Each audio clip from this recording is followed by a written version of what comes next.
Assalamualaikum warahmatullahi wabarakatuh.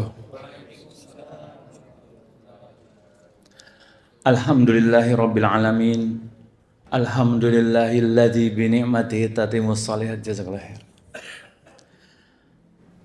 Asyhadu an la ilaha illallah wahdahu la syarikalah wa asyhadu anna Muhammadan abduhu wa rasuluh.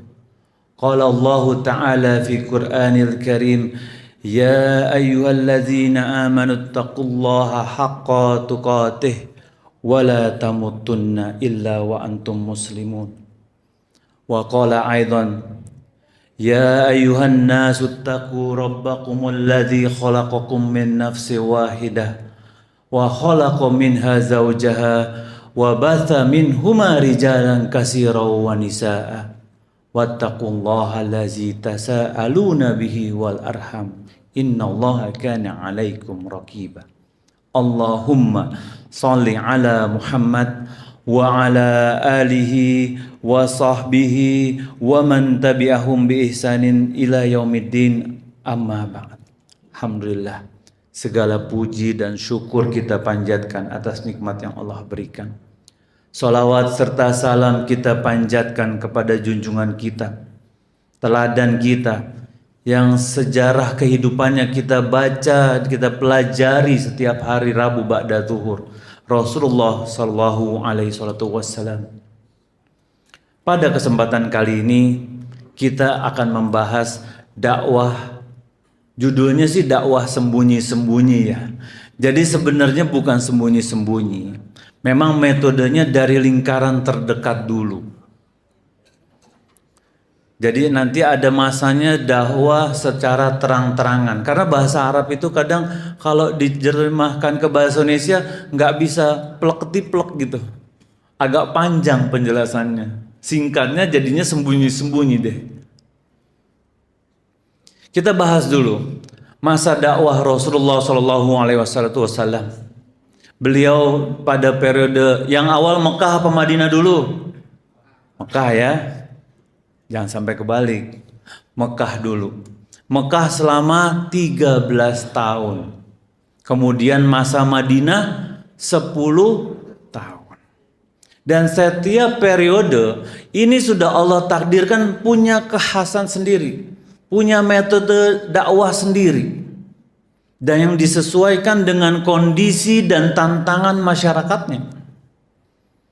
Pembagian ini kita harus pahami agar kita bisa bedakan apa strategi yang diterapkan oleh Rasulullah Shallallahu Alaihi Wasallam. Kenapa begini, kenapa begitu. Jadi bukan main hajar bleh begitu. Semua ada metodenya, ada strateginya, ada taktiknya.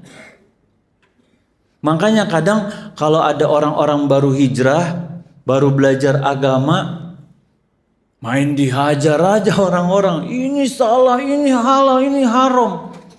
Memang benar yang disampaikan sesuai dengan Al-Quran dan hadis. Tapi kalau metodenya nggak sesuai, orang akhirnya apa? Antipati ya. Awas-awas, ada dia si paling sorga. Kita bikin grup yang nggak ada dianya. Kenapa Ustaz? Anak kan menyampaikan kebenaran. Benar. Tapi perlu metode. Nanti insya Allah kita bahas. Ini pertemuan penting nih. Biar kita tahu. Pertama kita bahas periode Mekah. Jadi dakwah pertama itu mungkin secara apa ya? Apa bahasa yang tepat ya? Sembunyi-sembunyi sebenarnya kurang tepat. Rahasia juga sebenarnya kurang tepat. Tapi kita sepakati aja lah sembunyi-sembunyilah ya. Biar orang pahamnya sama. Jadi berjalan selama 3 tahun. Kemudian dakwah terang-terangan yang disampaikan ke masyarakat banyak. Dimulai pada tahun keempat nubuwah. Sampai tahun ke-10. Lalu semenjak tahun ke-10 itu mulai deh dakwah keluar dari kota Mekah. Sampai nanti masuk juga ke Madinah. Kita bahas dulu bagian pertama. Dakwah yang dilakukan secara diam-diam di orang-orang terdekat. Dilakukan di tengah masyarakat yang sentral agamanya ya di masyarakat Arab nih, di kota Mekah, di mana di situ ada Ka'bah yang mereka semua orang syirik sembah, dan juga ada berhala-berhala juga di sekeliling Ka'bah. Jadi jangan bayangin Ka'bah seperti zaman sekarang yang nggak ada sama sekali berhala-berhala. Zaman dulu ketika Rasulullah SAW mulai berdakwah, itu berhala di sekeliling Ka'bah, Pak. Dan strateginya memerlukan keteguhan hati.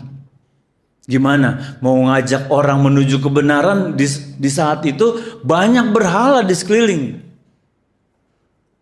Kalau kita baru hijrah, wow, berhala hajar, langsung heboh.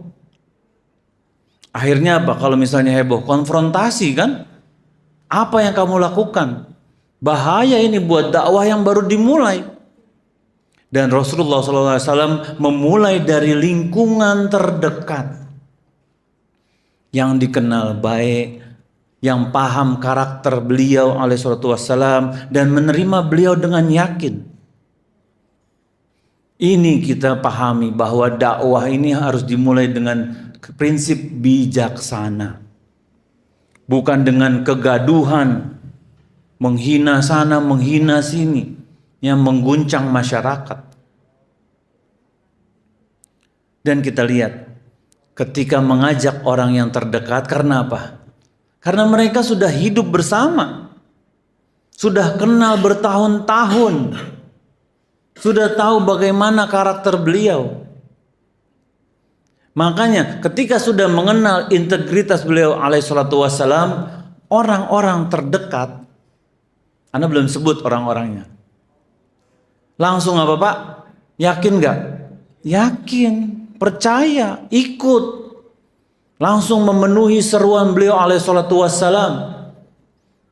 Karena mereka gak menyangsikan keagungan diri beliau alaihissalatu wassalam. Kejujuran atas apa yang beliau sampaikan. Dan orang-orang yang masuk agama Islam yang pertama-pertama, ada yang tahu Bu? Disebut golongan apa? Ada yang tahu nggak? Orang dalam nggak boleh orang dalam. Itu Mbak yang di belakang. Siapa yang disebut orang-orang yang pertama kali masuk Islam?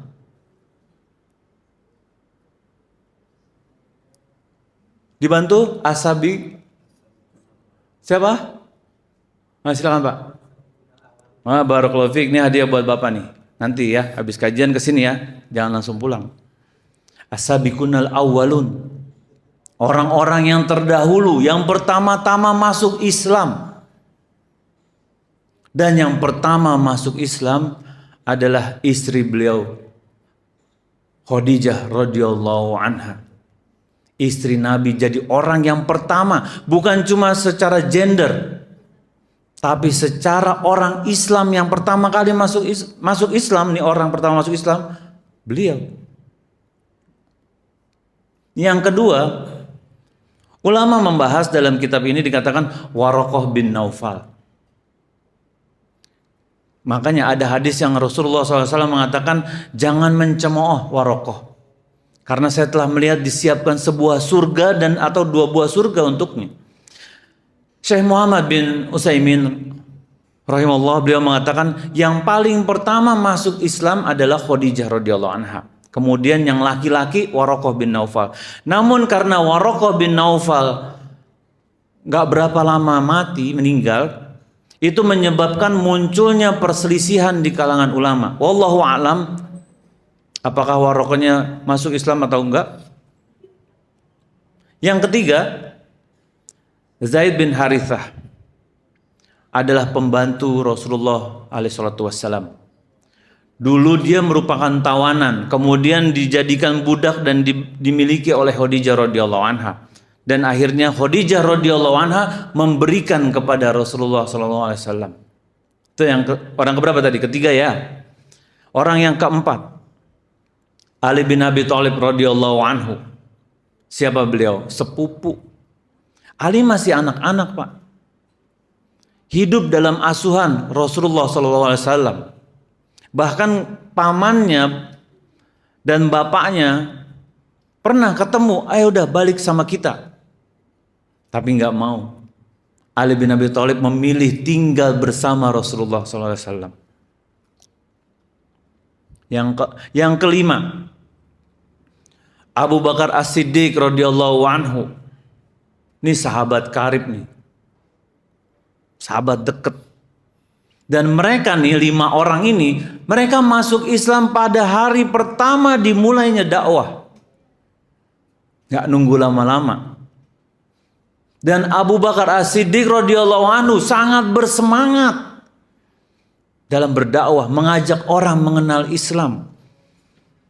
Dia seorang laki-laki yang lemah lembut, mudah menangis, pengasih, akhlaknya mulia dan terkenal. Kaumnya suka datang ke Abu Bakar As-Siddiq radhiyallahu anhu untuk menghibur beliau. Dan beliau juga orang yang pengetahuannya luas, Pak. Dan baik pergaulannya dengan orang lain. Makanya ketika dia mulai menyeru menyampaikan agama Islam kepada orang-orang yang datang ke tempat beliau, mudah. Karena udah dipercaya. Selanjutnya, dari tangan Abu Bakar As-Siddiq masuk Islam 5 orang. Pertama Utsman bin Affan, Az-Zubair bin Awam, Abdurrahman bin Auf, Sa'ad bin Abi Waqqas, dan Thalha bin Ubaidillah. Dan mereka ini jadi 10 ya. 10 orang yang diberikan kabar gembira bahwa akan masuk surga langsung tanpa dihisab. Ini menunjukkan keberhasilan dakwah ini, menunjukkan pentingnya apa? Kredibilitas seseorang. Bagaimana hubungan dekat dalam mengajak kebenaran. Dan mereka 10 orang ini pilar-pilar kekuatan berdakwah, membantu Rasulullah SAW dalam berdakwah, mengajak mengenal Islam secara personal, Pak. Dan karena memiliki kepercayaan yang kuat kepada Rasulullah SAW. Pertama, kegiatan dakwah itu secara sembunyi-sembunyi, personal lah mungkin bahasa kita ya. Dari individu ke individu. Di tempat yang aman seperti Darul Arqam. Kalau umroh bisa lihat tuh, tapi udah nggak ada sih. Jadi nanti jalannya tuh, jadi kenapa mereka kumpulnya di Darul Arqam? Mereka kumpul di situ karena rumahnya Darul Arqam ini punya pintu depan, pintu belakang. Jadi kalau yang masuk dari depan nggak ketahuan dia keluar apa enggak, yang masuk dari belakang juga nggak ketahuan. Jadi aman lah kalau mereka mau kumpul di situ secara teorinya. Dan sering berkumpul di sana. Dan wahyu turun dalam ayat-ayat pendek yang penuh kelembutan, mengajak kebaikan, menggambarkan surga. Jadi kalau kita lihat ayat-ayat yang turun di Mekah, menggambarkan surga, menggambarkan neraka yang menyentuh jiwa. Dan menumbuhkan keimanan pada para sahabat yang masih awal-awal nih. Memang ada beberapa nama-nama lagi, seperti Bilal dan yang lainnya. Bahkan dikatakan Ibnu Hisham mengatakan mereka lebih dari 40 orang. Tapi ini masih perlu diteliti lagi. Dan ini menunjukkan ketika dakwah personal perlunya sentuhan halus. Nggak bisa dipaksakan dengan keras. Harus dengan baik-baik. Apa hikmahnya? Dakwah secara personal, man to man, secara individu. Ternyata tujuan dari dakwah ini adalah agar embrio agama Islam tidak dirusak atau tidak dimatikan oleh orang kafir Quraisy semenjak baru mulai. Dan yang kedua tujuannya adalah mempersiapkan barisan orang-orang yang kokoh, yang kuat, yang siap membela agama Islam ketika dakwah sudah dimulai secara terang-terangan. Jadi kita bahas sedikit.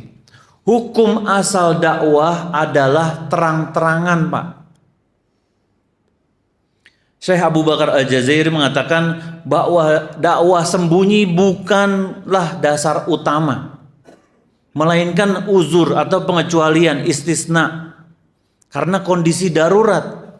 Rasulullah SAW berdakwah tidak terang-terangan karena memang kondisinya tidak memungkinkan. Karena kalau mereka melakukan, mereka nggak diizinin sholat dan segala macam. Bahkan bisa saat itu dikumpulkan 10 orang, dibunuh orang kafir Quraisy, selesai udah. Namun zaman sekarang ini harus dipahami nih. Ada orang-orang yang berusaha berdakwah mengajak ke agama Islam dengan cara sembunyi-sembunyi. Mereka menggunakan aliran ini, aliran itu. Nanti diajak ke kantor ini, diajak ke rumah sini, kumpul sama-sama. Jangan bilang orang tua, jangan bilang teman. Alasannya, dalilnya dulu Rasulullah SAW dakwanya sembunyi-sembunyi. Jadi sekarang kita boleh lah. Itu zaman dulu ketika Rasulullah SAW tidak bisa menegakkan kalimat tauhid. Sekarang masjid ada di mana-mana. Kajian banyak tersebar. Kalau masih ada orang Islam yang berdakwah secara sembunyi-sembunyi, mengajak mengikuti aliran mereka, jangan bilang orang tua ya, ini kita aja. Kamu diam aja, jangan bilang. Dan mereka tidak pernah mengajak di luar, di masjid atau apa.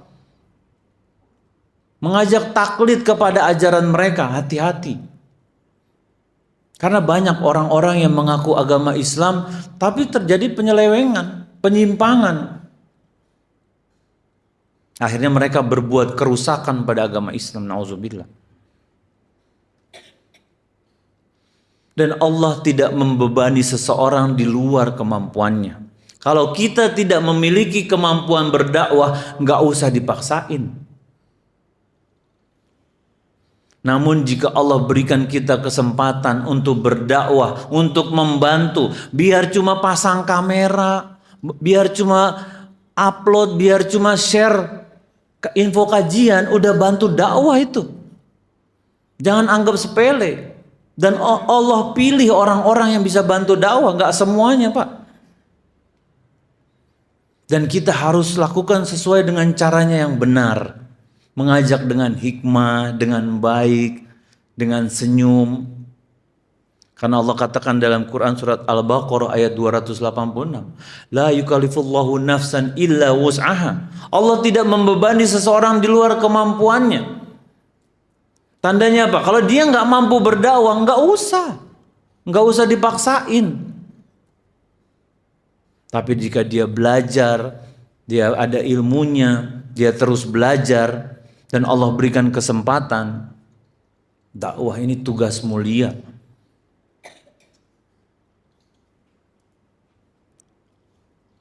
Kemudian dalam berdakwah perlu kesabaran. Nggak boleh tergesa-gesa, ingin instan, ingin hasil. Rasulullah SAW aja nggak tergesa-gesa tuh. Menyebarkan langsung ke semua orang, tidak. Tapi menunggu saat yang tepat. Seharusnya kalau beliau alaihissalatu wassalam mau, bisa nggak? Setiap ketemu orang diajak, bisa nggak? Bisa. Ketemu orang di pasar diajak, ketemu orang di jalan di mana diajak, bisa.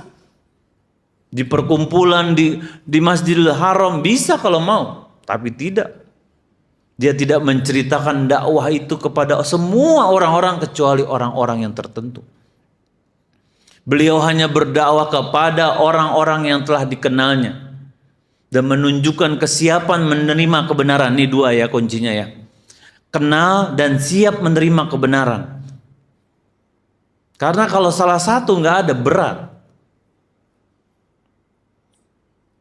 Beliau menahan diri, menunggu waktu yang tepat kapan agar dakwah ini bisa maksimal dan tidak tertolak. Seorang dai atau orang yang berusaha berdakwah harus tahu kapan momentum yang pas. Gak boleh sembarangan, gak boleh semau-maunya. Karena dalam hati manusia pada hukum asalnya fitrah, suci, bersih. Namun karena ada dosa, ada maksiat, sehingga kebenaran tertutupi. Karena Rasulullah SAW pernah mengatakan dalam hadis riwayat Abu Hurairah, "Ma min mauludin illa yuladu 'alal fitrah." Gak ada yang dilahirkan, tidak ada manusia yang dilahirkan dalam keadaan kecuali dalam fitrah. Fa abawahu yuhawidanihi, maka bapaknya, orang tuanya tuh yang menjadikan dia Yahudi, au yunasiranihi, atau menjadikan dia Nasrani, au yumajisanihi, atau menjadi orang Majusi. Dan kita harus menyikapi dengan sabar, jangan tergesa-gesa. Bahkan ada satu perumpamaan masyayikh dalam perihal dakwah agar tidak tergesa-gesa. Ini pentingnya. Jadi kalau misalnya beliau mengatakan ada api unggun yang sudah mulai padam dan kayu bakarnya udah mulai hangus, sisanya cuma abu dan arang. Bisa jadi di dalam abu yang sudah mulai dingin ini ada bara kecil, cikal api yang akan menyala. Akan tetapi kebanyakan manusia apa? Ingin baranya langsung cepat menyala. Apa yang dilakukan? Ditiup. Ketika ditiup apa yang terjadi? Bukannya apinya makin nyala, tapi abunya bertebaran ke mukanya. Dan cikal bara itu nggak bisa dimanfaatkan lagi.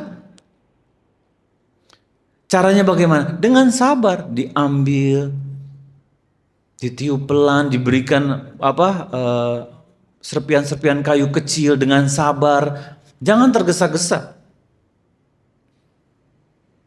Siapa yang tergesa-gesa dalam berharap mendapatkan hasil dakwah yang cepat, akan lebih banyak mudorotnya daripada manfaatnya.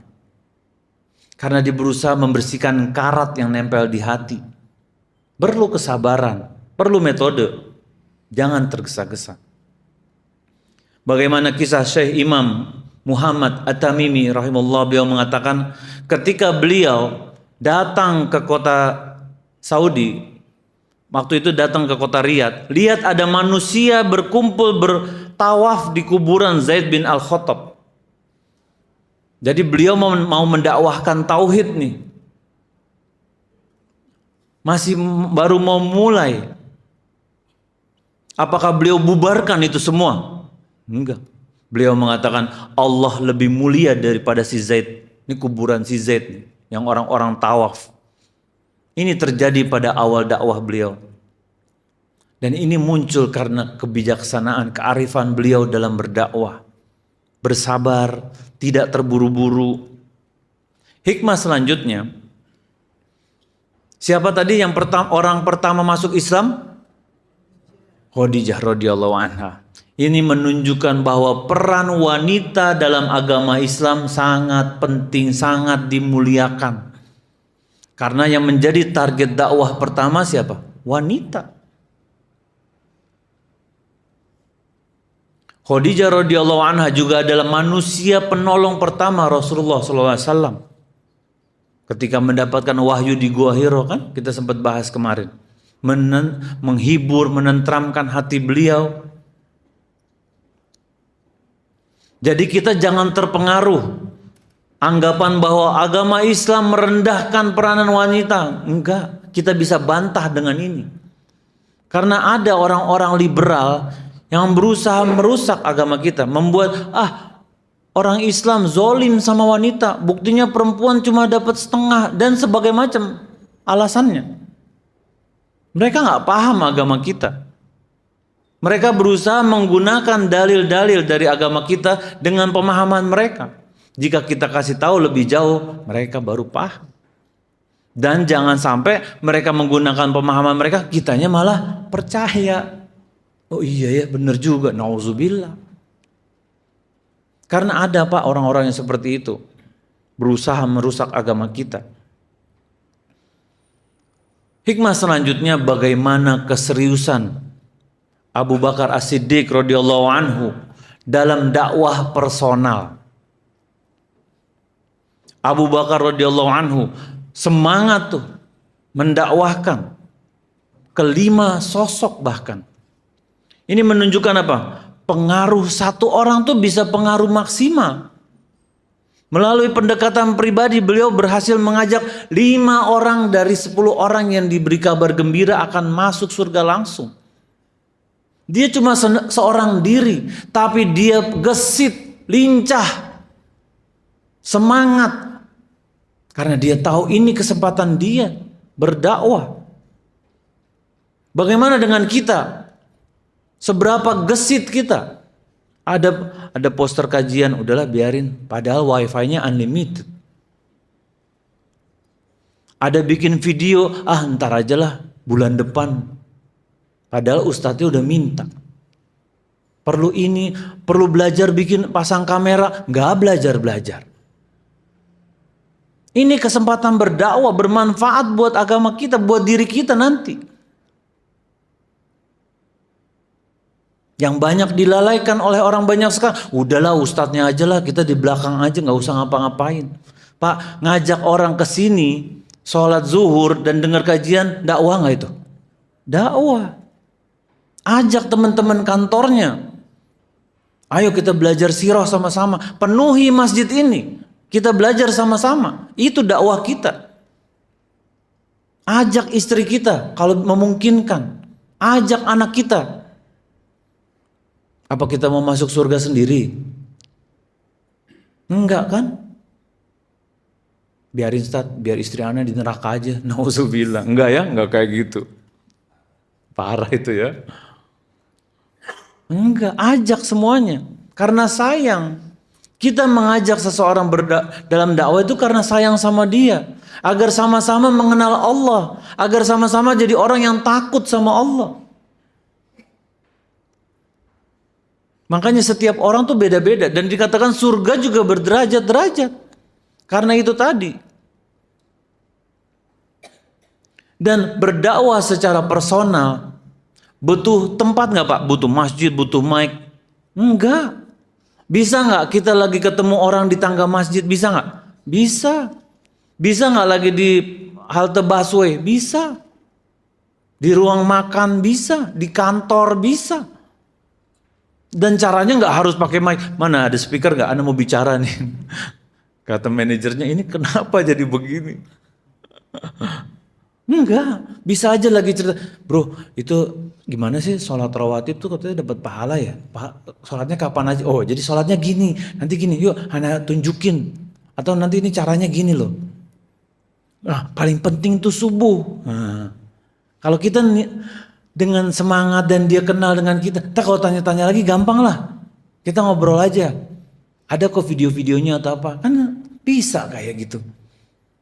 Gak melulu harus, ntar Anda tunggu ustadznya belum balas WA-nya. Nunggu ustadznya. Dan bisa dilakukan secara apa? Apalagi zaman sekarang. Kita punya metode dakwah yang gak punya Imam Syafi'i, Imam Bukhari gak punya Pak. HP ini, kalau kita gak pakai buat manfaat, sia-sia jatuhnya. Lihat TikTok aja, lihat yang lagi FYP gitu. Dan bisa dilakukan oleh siapa aja, anak kecil. Ada seorang anak kecil bertemu sama anak-anak. Anak-anak waktu itu masih SD. Anak kecilnya juga mungkin kelas 5 SD kali ya. Anak-anak dia nggak pakai jilbab, yang anak kecil ini perempuan. Anak-anak tiba-tiba ngomong, "Oh, adek cantik kok nggak pakai jilbab sih?" Kata anak-anak gitu. Anak-anak juga masih kelas 6 SD. Itu ternyata kepatri di kepalanya si anak perempuan ini. Dia bilang sama ibunya, aku sama kakak itu disuruh pakai jilbab, dibilang pakai jilbab. Mama, aku mau pakai jilbab mah. Mau belajar pakai jilbab katanya dia. Gak pernah kepikiran kan? Hal sepele seperti itu. Nah, begitu juga kita. Apa yang sudah kita sumbangsi kita pada agama Islam? Apa sumbangsi kita pada dakwah? Kita mengaku keturunan Rasul, mengaku utusan atau umat Rasulullah SAW. Tapi di mana sumbangsi kita? Apa kita melulu dunia? Alangkah ruginya kalau hari demi hari hanya dunia yang dikejar. Dan dakwah fardiyah ini bisa di mana aja. Dan metode yang efektif, nggak boleh diremehkan. Udah banyak ustadznya, biar ustadz aja, anak takut. Enggak. Kadang hal-hal yang kita yakin, kita tahu, sampaikan. Kalau kita nggak tahu, ntar ya, anak tanya ustadz atau anak cari-cari dulu deh referensinya, takut salah. Boleh. Tapi kalau kita yakin, nanya sholat subuh berapa rakaat? Ntar Anda tanya ustadz dulu, kan nggak perlu gitu kan. Nah, makanya penting bagi kita. Bahkan ada satu inspirasi dari ulama. Bagaimana konsistensi ketika sedang berdakwah. Jadi pejabat Perancis ketika lagi masa penjajahan Aljazair. Ada satu ulama Aljazair yang dipanggil. Namanya Syekh Abdul Hamid Aljazairi. Pejabat ini bilang, pejabat Perancis. Waktu lagi menjajah. Pilihannya cuma dua. Kamu tanggalkan pemikiran kamu yang kamu ajarkan ke murid-murid kamu, atau saya kirim tentara untuk menutup masjidmu. Tahu apa jawaban Syekh? Dia bilang, dakwah ini nggak bisa dihentikan. Kalau saya lagi di tempat pesta, semua yang hadir di pesta akan saya datangi, akan saya dakwahin satu-satu. Kalau saya ada di satu perkumpulan, saya akan hampiri orang-orang, akan saya ajari agama Islam. Kalau saya lagi di kereta, penumpang, para musafir, akan saya ajarkan agama Islam. Kalau saya masuk penjara, para napi-napi lain akan saya ajarkan, akan jadi murid-murid saya. Dan kalau kamu bunuh saya, kamu telah menanamkan bara api di hati para penduduk negeri ini. Tuh. Apa yang beliau tunjukkan? Lihat ulama bicara. Beliau menunjukkan selama masih ada lisan, masih ada telinga, masih ada hati, sampaikan kebenaran. Dakwah ini harus terus berjalan. Ada nggak ada kita terus jalan nggak? Jalan. Ketika Allah berikan kesempatan kita. Kesempatan yang jarang datang, Pak. Jadi seorang dai itu nggak tergantung sama fasilitas. Nggak perlu ada ruangan begini, ada AC-nya, perlu ada mic, enggak. Dimanapun bisa berdakwah, kepada anak kecil, kepada orang tua, di pinggir jalan, sampaikan kebenaran. Ajak mereka mengenal agama Islam. Ajak mereka takut sama Allah, bertakwa sama Allah. Dan perjuangan ini tidak boleh hanyut atau hilang dari diri kita hingga ajal datang menjemput. Makanya mulai hari ini, nasihat buat diri ana dan teman-teman yang hadir di sini, berdakwah atau menyampaikan kebenaran secara personal, atau mungkin diberikan kesempatan yang lebih besar, manfaatkan. Karena itu nikmat yang Allah berikan kepada kita tanpa kita sadari. Jika masuk poster kajian, info, atau nasihat ustadz, sebar sama teman-teman kita yang kita kenal dekat. Kita nggak pernah tahu. Pasang di WhatsApp story kita, pasang di sosial media kita. Takut ustadz nanti dibilang so alim. Paling satu atau dua. Kalau ternyata yang dapat manfaat lebih banyak, bagaimana?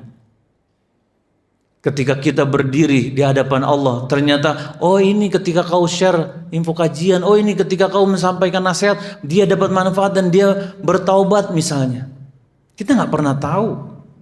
Dan kebaikan ini kita butuh sebanyak-banyaknya. Jangan pernah merasa cukup kebaikan. Udah Ustaz, yang penting aneh udah sholat sama puasa Ramadan. Belum tentu diterima, Pak. Kita harus terus semangat. Kita nggak pernah tahu dari kebaikan yang mana yang akan memasukkan ketika kita ke dalam surga, insya Allah. Barakallahu fiik. Mungkin ini yang bisa disampaikan pada pertemuan kali ini. Insya Allah kita lanjutkan pada Rabu ba'da zuhur pekan berikutnya insya Allah. Wassallallahu ala nabiyina Muhammadin wa ala alihi wa sahbihi ajmain walhamdulillahi rabbil alamin. Kita tutup dengan doa kafaratul majlis. Assalamualaikum warahmatullahi wabarakatuh.